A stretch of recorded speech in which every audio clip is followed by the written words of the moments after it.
All right, so welcome back, guys. It is the Saturday after Cash at the Creek, so 1 week later, and hood's on, ready to go to the track. What we got going on is I pulled the plugs out, actually the day that I edited that video, and one of them was broken, and I do not know if I broke it when I took it out, if I broke it when I put it in, if it broke after the wheelie, if it broke some other time, but all I know is one was broken, which would explain misfires. So replace that. Can't get any spark plugs. There are none around. I don't know why, but everything is out of stock. Gotta wait a week or whatever. So I got an extra set with me here from a little while ago that still look pretty good, and we'll give it a shot. And then the other thing I found out was the belt was on the whole time at the race, which has been my problem lately, flinging the alternator belt. What the hell is that? You can see Dad with the truck. Looks like the gain was up all the way on the trailer. That's kind of funny. But so the belt stayed on the whole time, and I was looking at data logs here last week, and it was running 11.4 volts every time we were going on the track. And I'm like, what the hell? What's going on with that? And took the alternator in, got it tested, and the alternator went to hell. So I put a new one on.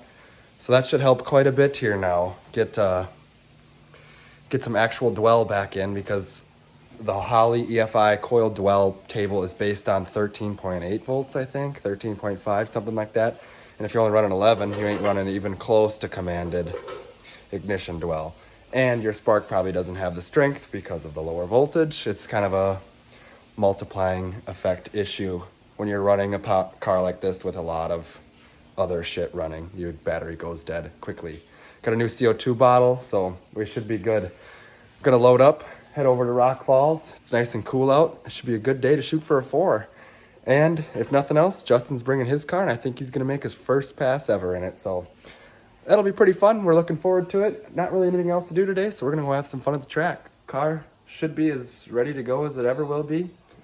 And let's have a good time, and I'll see you guys there. All right, we're at the track. Justin's got his car out here. Beautiful, full street car. Drove it here and everything. We'll see what that car goes, and then I got mine. So we all set up. I did change the way the bump works, so it should work now. I actually tried it, and it appears it's gonna do what I want. But same tune-up from Grove Creek. Go out. Hopefully the track takes it. I've heard it hasn't been super sticky here this year, but I think our car will take it. Let's do it.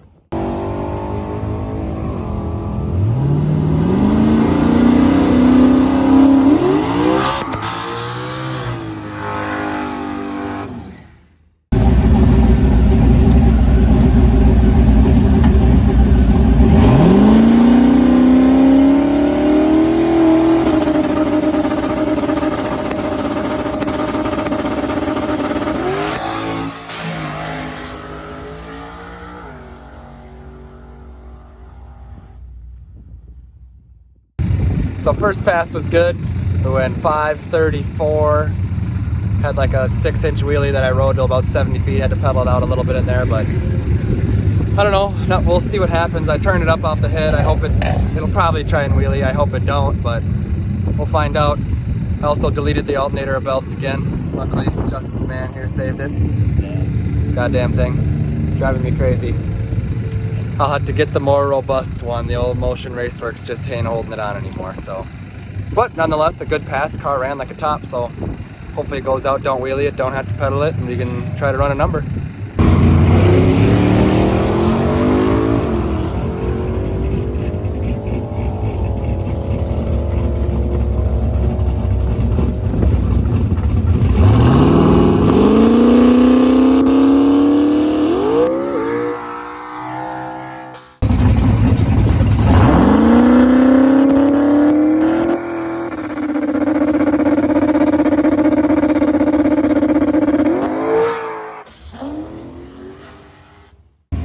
Well guys, unfortunately for us, that last wheelie, there must have been something on the track because it came down and put a little hole in the oil pan, but that was all the bigger it was. No scrapes, no nothing. So really unfortunate. Super glad it didn't blow it up though, but we're all loaded up.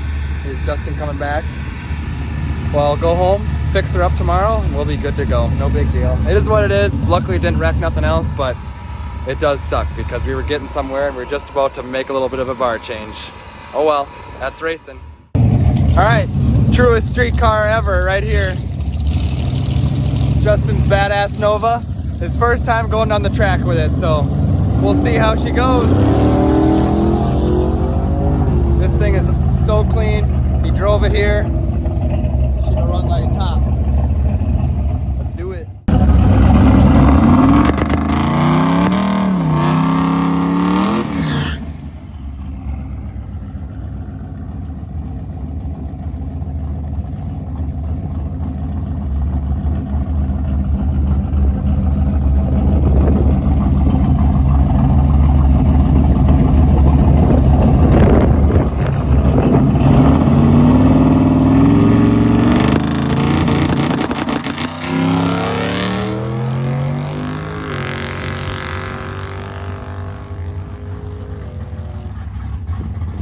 This thing right here is the realest street car of them all.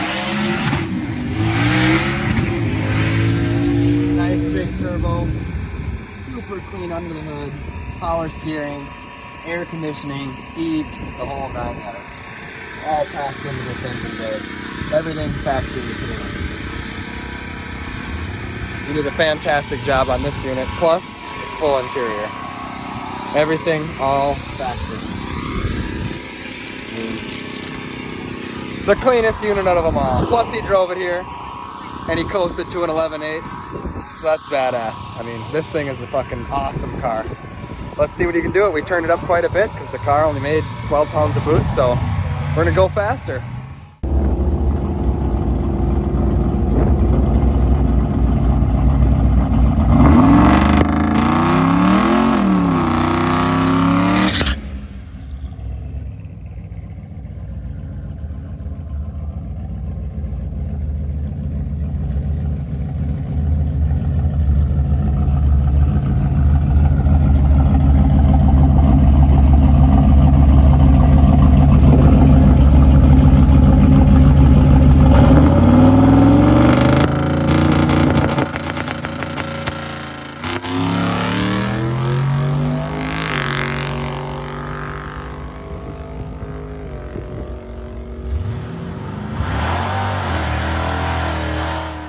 So I met this guy here and he has a Coyote swapped single turbo new edge Mustang, manual tranny. His name is Josh, he's from the Eau Claire area and it is freaking sweet. So let's get a little shot of him going on the track here.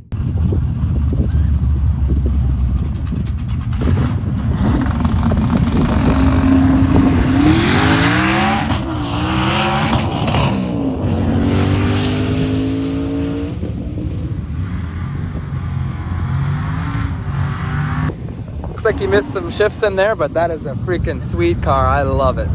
So clean, so nicely done. Good work, Josh. Hey guys, it is the next day and we are going to take this thing apart and fix it. So if you crawl under here,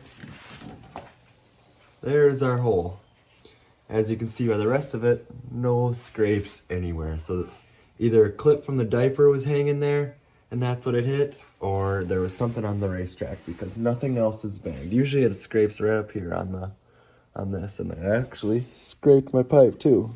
But that's it. So either one of those clips fell off and is gone, or there was something laying on the racetrack and I got unlucky enough to land on it. With the diaper though, I cannot find any clips missing and none of them looked wrecked. So I don't know what to think about that, but it hit something and that caused us a hole. Otherwise, everything is okay. So we're gonna drop the steering down. I think I can squeeze the oil pan out of there without taking the motor out. Well, right now, I took the steering off and I got the pan unbolted, but it just catches on the windage tray. And it barely is catching on the back of the flywheel there, so turbo kit's gotta come off. And then we'll get the motor up an inch or two, and then we'll be all right. So all this piping's gotta go, but luckily it's super easy.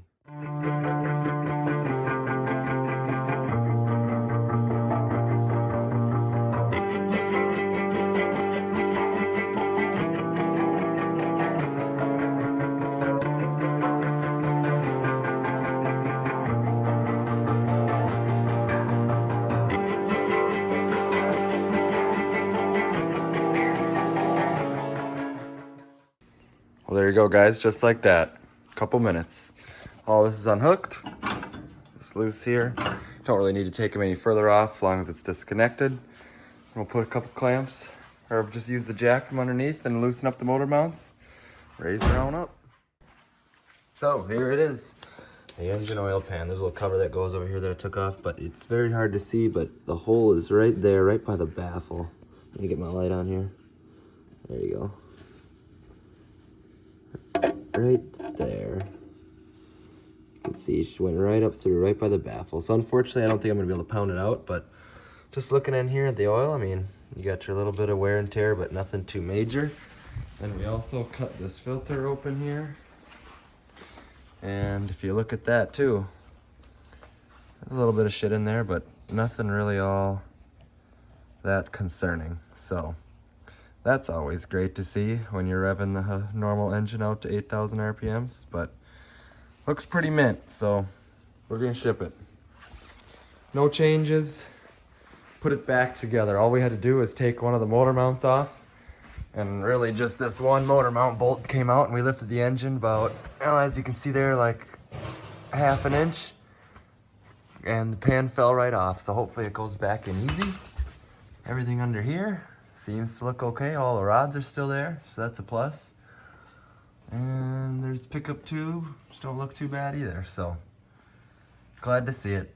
The motor is surviving the abuse. I'm gonna clean this pan up here and cut a nice little piece of sheet metal, see if I can pound that out as good as I can and weld over it. So here we are.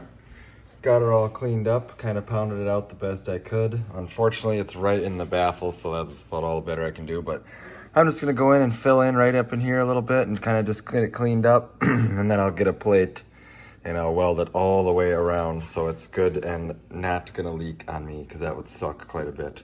But got the tungsten all sharpened up, the welder on. Hopefully I don't mess this up. All right guys, so I don't know how you do all your metal work, but I don't have a ton of tools like a shear or anything fancy, so this thing is the greatest ever. It's basically a nibbler that you can attach to a drill. So that's my drill, and here is the nibbler part. So you just pull the trigger and you can see that little guy in there. What the hell, hold on. You can see that little guy in there. He just cuts away like crazy. It is the awesomest thing in the whole world. So I'll take a little video of me running this guy, because it does work. All right guys, got the nibbler, and this is how it works. Just get in your groove here where you're gonna go.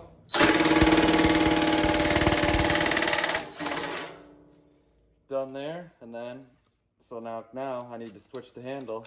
So you can just unscrew the handle off, like so. Put it on the other side, and you still gotta cut it on this side. So then you can hold it this way if you need to, which is how I will do this. Get it good and tight. Line yourself up.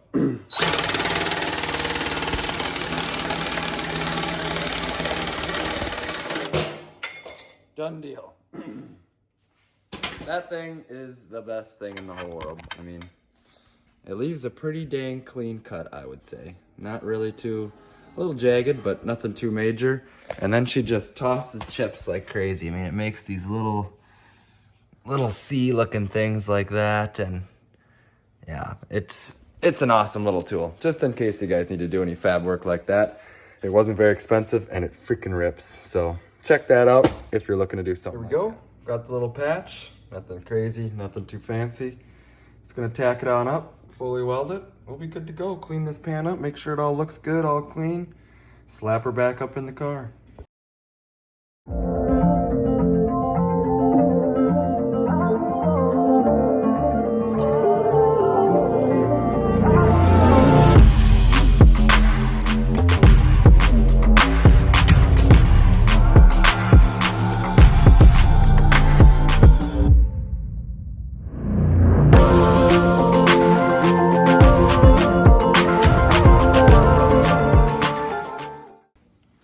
We are done.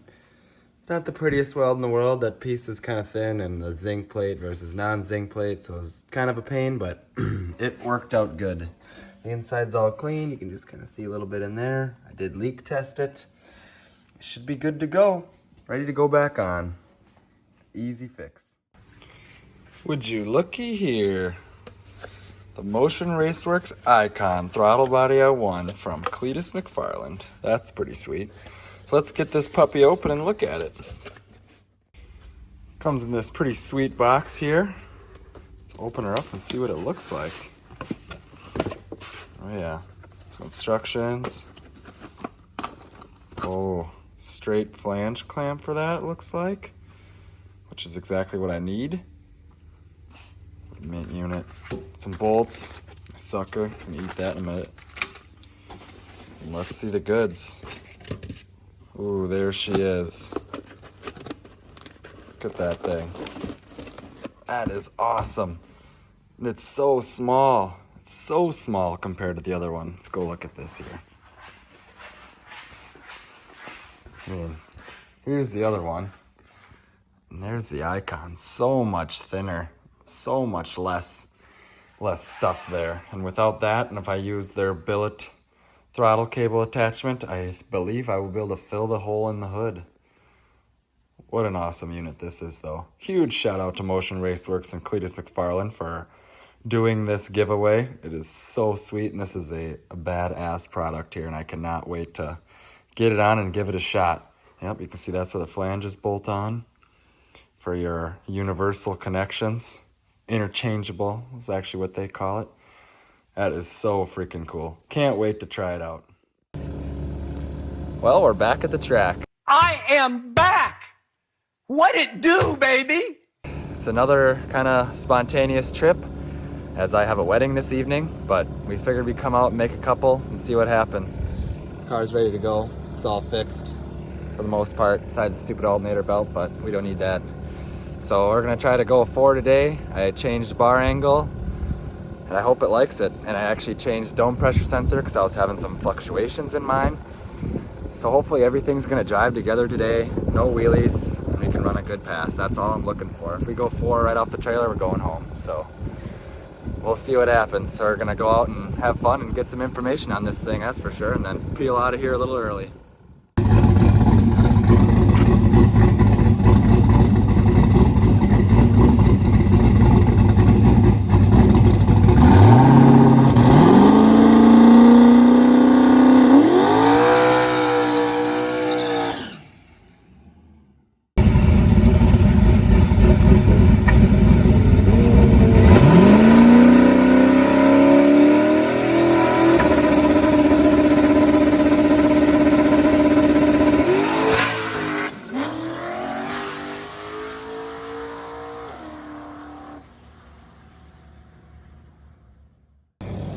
So, we're finally going, and it wheelied again. I'm tired of this, Grandpa. That's too damn bad! You keep digging! Unbelievable. I can't believe it. But I guess I never made, one singular whole bar adjustment just to see how the chassis would change. It definitely needs some more shock extension, and I put just the slightest boost ramp in it ever. I wasn't running a boost ramp before, so hopefully it does something. But that was a personal best 60 foot, actually 125, and I let off 0.8 seconds out. So it's making the power, and it's gonna do it. I know it's gonna do it. It's got enough to go in the 1-1s, that's for sure. So hopefully we can get the wheelie out of it and then start putting power back into it and get the shocks dialed where they're supposed to be again. And maybe we'll get through this and we can do a 4 today. Just back here doing a quick cool down, and we'll head up here in a few minutes.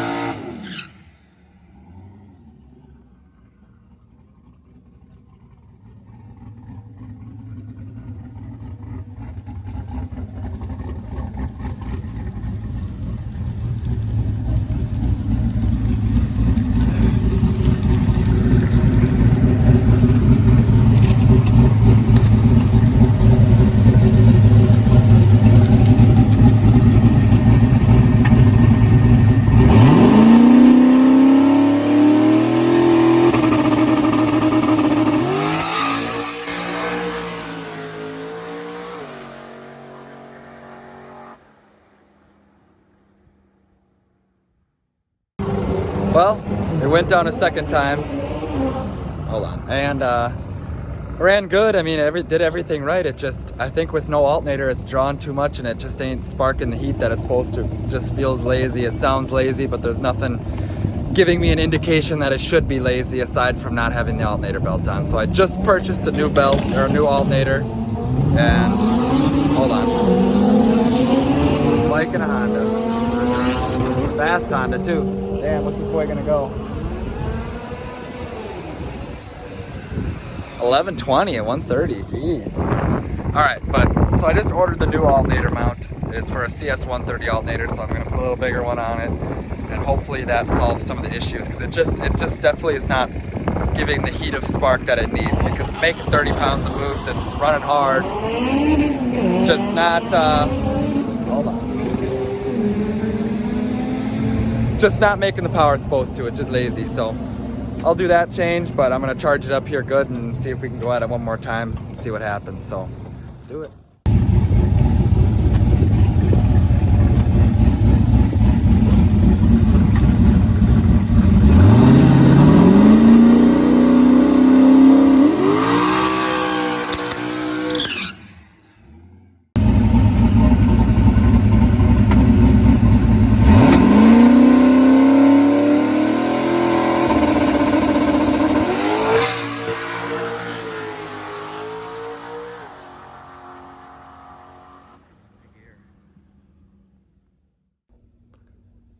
Well guys, as you can see, the car hated not having the alternator belt on there. I thought getting away with charging it, it would be all right, but it is insane how much this thing draws for power. But I suppose with smart coils and the big fuel pump, that's kind of how it is. But oh well, it is what it is. We still had fun. Car went our personal best. I think I get some fuel out of the tank. It's gonna quit wheeling, but we'll see. I ordered a new alternator mount. It is an AEI CNC one, I believe, and it's pretty much the same. Goes way down in the corner there like that.